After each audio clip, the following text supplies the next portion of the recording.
Hello guys! Good morning! Tara, samahan nyo akong tikman ang Turks dito sa Central. Malalasang Papa P. So, from Central MTR Exit C, kumaliwa lang kayo at makikita nyo tong iskinita na to. Daanan nyo lang to guys. And then, dyan, makikita nyo yung mga ibang OFW na dyan tumatambay. Kasi nga, may upuan dyan at pwedeng tumambay. Dire-diretso lang tayo.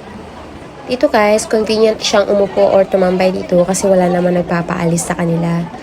Hindi tulad sa mga ibang establishment na talagang bawal tumambay doon. So, dire-diretso lang tayo hanggang sa makikita nyo na yung Decathlon. Pwede rin pala kayo mag-exit sa D2 guys. From exit D2, kumanan lang kayo, madadaanan nyo yung HSBC. Then, kanan lang ulit. Basta madadaanan lang ninyo yung Decathlon. Ayan. Dire-diretso lang guys. Tapos madadaanan nyo yung Sasa. Pwede kayong sumaglit dyan para bumili ng mga make-up at kung ano-ano mang kolorete. Tapos madadaanan din nyo yung 7-Eleven, Circle K. Madali lang palang hanapin yung Turk guys. Dire-diretso lang to, unang kanto. Tapos kumaliwa lang kayo. And then ayun na siya. Pagkarating ko ng kanto na yan, ayun, tanaw na tanaw ko na marami nang nakapila sa Turks. Halos lahat is kababayan. Siyempre, sino ba naman ang hindi tatangkilik sa masarap na pagkain na ito? Although, it's my first time, so, pipila tayo.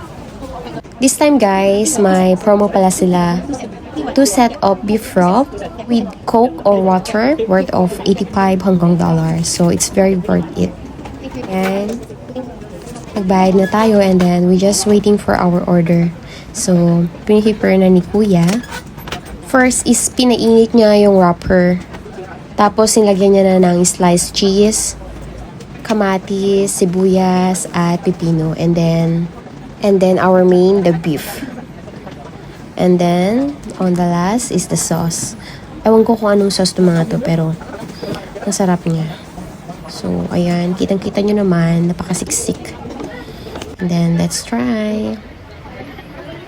Napakasarap siya guys. So, what are you waiting for?